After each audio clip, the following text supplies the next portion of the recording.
Oh. Finally, the universe is mine.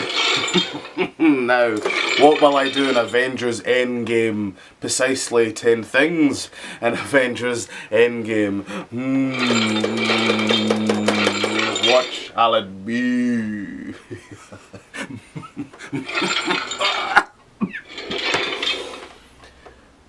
I'm so low.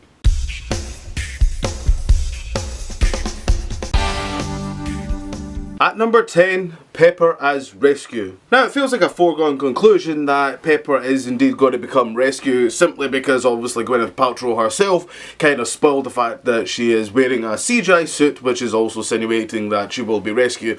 Also the fact that there's also been toys, though toys aren't always something that you should always rely on, but this is something I think has been kind of building up, and something just also frankly just to see Pepper actually kind of, you know, do something. And going by Iron Man 3, Pepper can kick some ass, so why not? If this might be Tony's last one, it would be kind of nice to see Rescue, Iron Man and War Machine flying together, and I'd kind of like that. And I think it'd be a nice way to kind of end, especially the fact that Gwyneth kind of also insinuated that this will be our last one. I'm sure there's so many geeks out there just crying away. At number 9, Return of the Mandarin. Now, also not just the Return of the Mandarin, I also feel like there should be some sort of resolution to the 10 Rings. Ever since Iron Man, we've had like appearances from that movie. Also, you got Iron Man 2, little bits from Iron Man 3, really not much. Obviously, what happens in Iron Man 3, that isn't the real Mandarin, but in the short little movie that we got, actually it turns out there is a real Mandarin out there. And oh god, I found that really quite exciting. I was like, oh, I wish they would maybe do something with this. I don't know if that was just simply just a retcon of trying to kind of keep fans happy, because you know, if you piss off the fans, you know, you're just gonna make hell for yourself, really, because you know fans have no life. You see, I would like something to do something, because it would make sense if the universe is going to shit. So surely there might be like certain people that might be still alive that might take that as an opportunity, and I think they could maybe do something fun there. And it'll be interesting if they do, or if not. But especially if this is going to be the last one, you've got to tie up those knots. And like they did with Infinity War, bringing back Red Skull and doing some stuff with that, you know, I think this would be a good way to do something with the Mandarin and the 10 Rings. At number 8, an alliance of supporting heroes. Now, what do I mean by this? I mean like more obviously not the main kind of the guys. Now, it's obviously kind of been confirmed, okay, it really has been confirmed, again by the marketing of toys and such like that. And also there's also been a poster that said that Tessa Thompson's Valkyrie will indeed be back. Excitement a little bit. Because I'm not gonna lie, I really like Tessa Thompson and I like what she did with Valkyrie. So I like the concept of that happening. And I don't know, I just have this in my head that there is going to be something happening in this movie where there's going to be a build-up of alliance of supporting heroes through the kind of the MCU that has been through the kind of the universe, because we can't just have it just Earth. I want to see stuff that's obviously how it's been affected all around the universe, and I think that'd be kind of fun stuff. There's already been rumours of Korg and Meek coming back, so again it would make sense if they're gonna do something there. Really, I'm not gonna lie, I know some people wouldn't, but I kind of like to see Stallone's character come back. If I'm honest. Howard the Duck. At number 7, do something with Ronan. Now, obviously, as we know, that the Ronan will appear, and for maybe some that don't really know, Ronan is Hawkeye, and it's basically another alliance that he uses when he goes through a dark patch. It's basically Hawkeye's Batman of when he becomes the Ronin. Basically, he becomes all emo and cool and dark, and he's got tattoos now. He's so cool, Hawkeye, with his hair.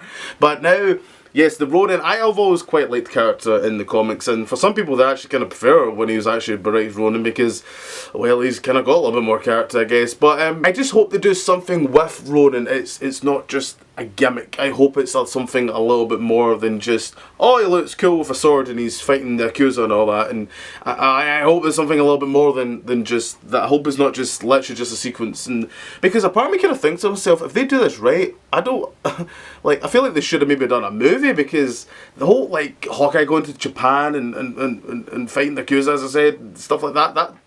To me, that actually sounds quite interesting, and I think that would have been quite good as a movie. So, like, if we're clearly not going to get that, though, by the sounds of it, we're actually going to get a TV show of the Hawkeye. But in the movie, like, do something with the Ronin, do some interesting stuff. Don't just have him have like one big sequence, and because I've already seen photos where it looks like he's still wearing the Ronin costume, but he's now got the bow and arrow. So I'm like, how long do you have the sword and all that? How long are you doing all that kind of stuff? So I'm not 100% with that kind of stuff. Just something with the Ronin, because it'd really be good. At number 6, bring back S.H.I.E.L.D. This is going to be more like the kind of the epilogue, the end of the movie, where I do believe, I think that it's time that they bring back S.H.I.E.L.D. Yes, I know there's the TV show, but people like me, I couldn't care less about the TV show. I tried into S.H.I.E.L.D. I still don't like it. I think it has some of the worst actors you can find in an American TV show. It really does. But like in terms of movie-wise, S.H.I.E.L.D. is dead. They don't reference S.H.I.E.L.D. whatsoever in the movies at all. It's gone. I think they should bring it back, especially when you're looking at Spider-Man Far From Home, which is meant to be set after Endgame, and you're seeing Fury and Maria Hill. You're like, are they hinting to it? Like S.H.I.E.L.D.'s going to be probably coming back, and if they do come back, I want to see proper like comic S.H.I.E.L.D. with flying cars and laser guns and all that kind of stuff. I want to see the more kind of espionage spy, a little bit of cheese. There's nothing wrong with a bit of cheese. I like a bit of cheese. I wouldn't mind some of that kind of stuff. Maybe not as grounded as what it was in the movies so far. Do something a little bit kind of different. Probably have Nick Fury in charge of S.H.I.E.L.D. as well. That's what I would like to see. At number 5, retire Iron Man. Now, some people are thinking that he should die, that should be the end of it, but I just don't. For a couple of reasons. I can't imagine Disney actually killing off Iron Man simply for Robert Downey Jr. He brings so much money to the franchise. Like, imagine like they just retired him. 10 years later, they did a Han Solo. Oh, he's back, everyone. Imagine the marketing, imagine the trailers. People going wild. You can see it already. And I just think killing him off would be a bit obvious as well. I think a little bit. Just like killing off. Maybe not obvious, as I said, because I think it would be like, I don't think you would expect with Disney to kill off such a character, but like, I don't know, I just feel like I'd rather keep him to do that kind of like, you know, like proper like bring him back, because also for a reason I'll come like soon, I don't think you should kill off too many heroes, because then it kind of devalues the death of a certain type of hero.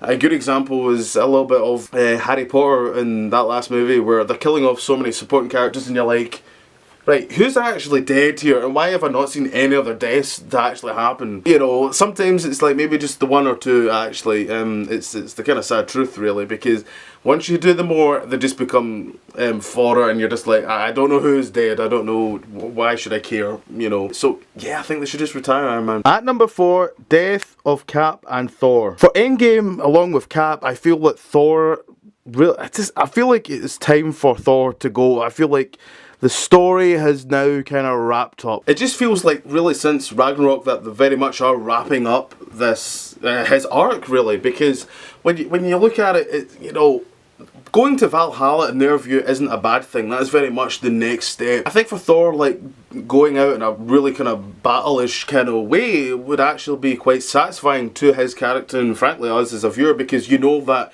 he is going off to a better place. He's going back with his family, all his friends. What about the rest of Asgard's? Well, that's why I think Valkyrie would be a good kind of, she kind of takes kind of over sort of thing and kind of leads the way, because I think that would be really great. I'd be really into that. Since that seems to be kind of already happening, she's got the other half of Asgardians in that ship somewhere, who knows. And for Cap, you know, okay, Chris Evans kind of obviously hinted that, you know, the contract's up and that he wants to move on and all that sort of thing. God, imagine if it like he just kind of like just died simply, just slowly dying on a chair, and then he just sees Peggy, they have a wee dance, and then they go off together. Like, oh god, I would love that so much. And yeah, I think these two should die. I was thinking about Bruce Banner a little bit with the Hulk, but I feel like there's not been enough of him for me, because he only came in, well, I know he was an Incredible Hulk, but especially Mark Ruffalo's Hulk, he was only out from the Avengers, so it's like, I don't know, I could do with a little bit more of the Hulk there, but definitely those two, I think they're gone. At number 3, New Avengers. I think this is a foregone conclusion that, you know, there's going to be a New Avengers by the end of the movie. But who will be those New Avengers? To me, I think it'll be Captain Marvel, Black Panther,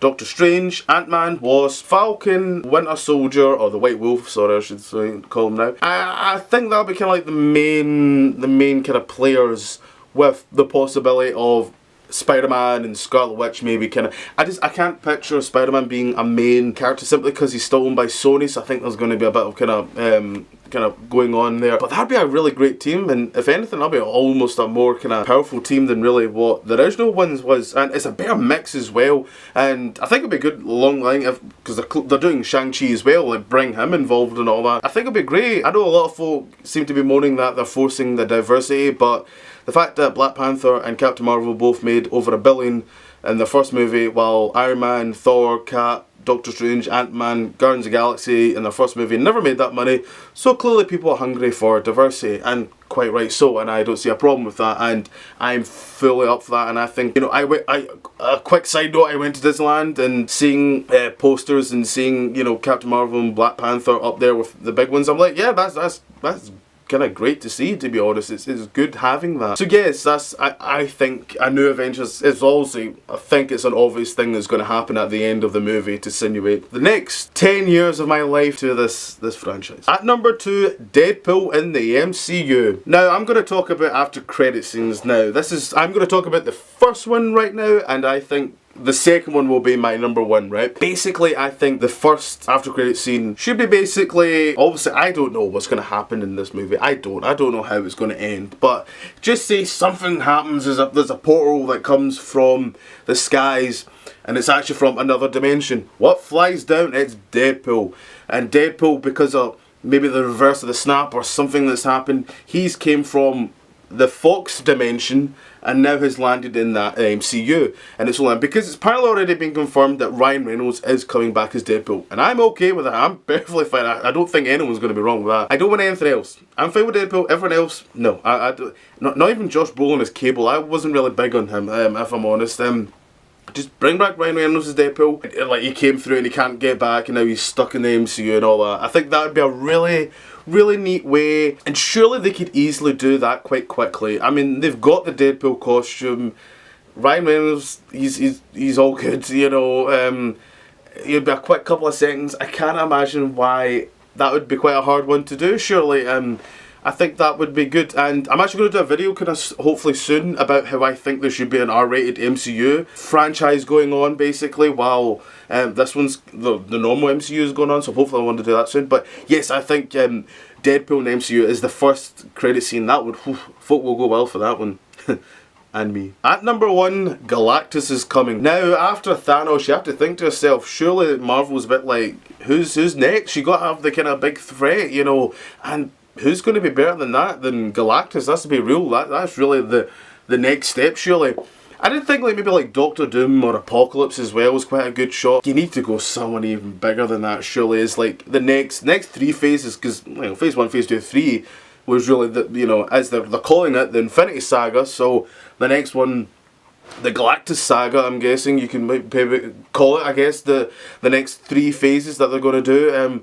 So that's what I think they should do, like the very last credit scene, you know, a bit like, if you've ever played the game of Marvel Ultimate Alliance, which I love. They have a great after credit scene of, there's like the Earth and Galactus is holding it, and it's like, now it's like, it's my turn and I'm going to get it, and they should do something along those lines. Like a bit of a reminiscent of the Avengers after credit scene when you see Thanos for the first time. Something like that, a nice good tease.